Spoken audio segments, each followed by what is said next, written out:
Ramai yang tak perasan kita sebenarnya boleh ubah limit pindahan dalam akaun Touch and Go e-wallet.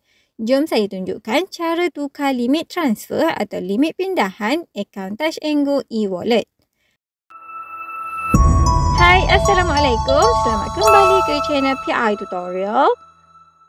Mula-mula sila buka aplikasi Touch and Go e-wallet. Klik ikon profil di bahagian atas sebelah kanan.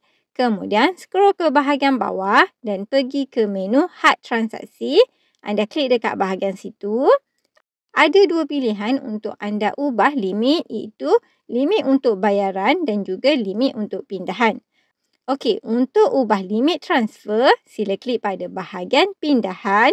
Lepas tu dekat sini anda boleh tarik je bulatan ni untuk anda tambah ataupun kurangkan limit tersebut. Okey. Yang ni adalah limit untuk setiap pindahan. Setiap pindahan mestilah disetkan sama ataupun tidak lebih daripada had pindahan harian. Jadi, anda kena setkan pula had pindahan harian. Lepas dah selesai setkan had pindahan yang baru, anda klik dekat bahagian simpan. Dekat sini dah dinyatakan anda boleh guna had baru selepas tempoh 12 jam. Anda masih boleh buat transaksi dalam had sedia ada semasa tempoh bertenang, iaitu tempoh 12 jam.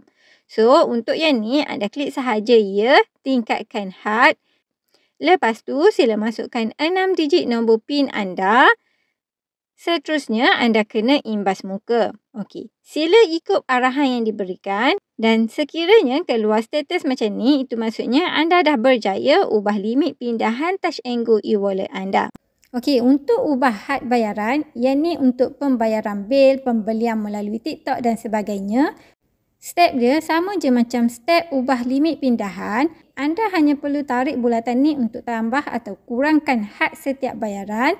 Lepas tu anda kena ubah had bayaran harian. Dan bila dah selesai, anda klik dekat bahagian simpan.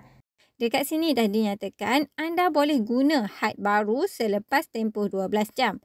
So, untuk yang ni, anda klik sahaja ya, tingkatkan had. Lepas tu, sila masukkan 6 digit nombor PIN anda. Seterusnya, anda kena imbas muka. Okey, sila ikut arahan yang diberikan. Dan dah pun selesai. Had yang baru boleh diguna pakai selepas tempoh 12 jam. Okey? So, itu je cara-cara untuk ubah limit transfer ataupun limit pembayaran untuk Touch and Go e-wallet. Kalau anda rasa video ni dapat membantu anda, jangan lupa klik ikon like, share dan subscribe channel ni. Assalamualaikum. Jumpa lagi dalam next video. Bye-bye.